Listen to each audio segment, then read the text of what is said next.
Hey guys, we're going to show you here how to use the GeoGebra software to help us graph points on a coordinate plane and find an equation for the line of best fit.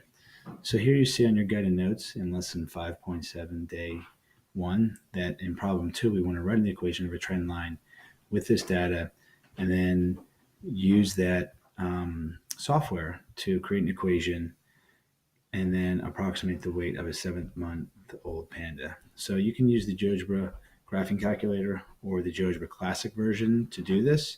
Here I'm going to use the GeoGebra graphing calculator.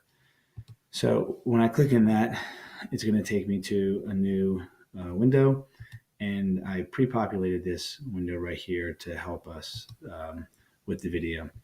You're going to input those points that you had from example 2 with as ordered pairs. So you're going to make sure you put them using parentheses, and you're going to put all the points in there from example 2 with parentheses. You'll see the graph does not have all the points displayed. So what you want to do is you want to sort of click your graph and drag it down so you can see all the points. But as you can see, I only have 4 points showing. I need a lot more. You could always zoom out with the plus minus feature down here, and then you'll find all those points. But you really want a better window. So to get a better window, go up to your settings, which is this little icon at the top right.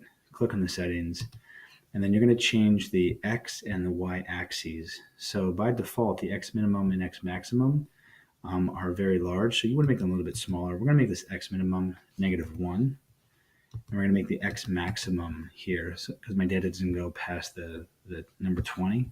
We're going to make that 20. And enter.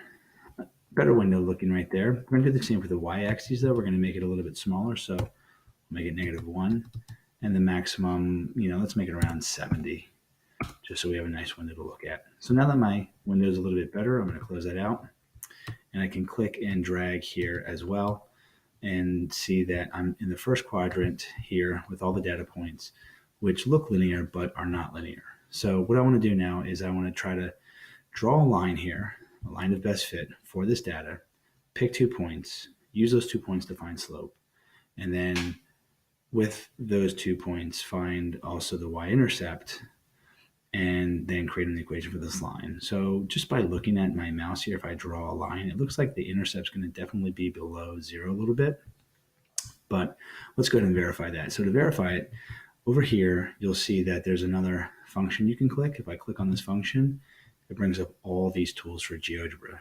And what I want to do is I want to find what's called the line of best fit tool. Well, I don't see anything here that helps me find a line of best fit because there's nothing in lines here. So I click more. And when I click more in lines, I see this guy right here. This is the best fit line tool. When I click on that, in the bottom left-hand corner there, it says select several points or list of points. So I'm going to go ahead and left click and hold my left click down to select all these points so that I can create the line of best fit.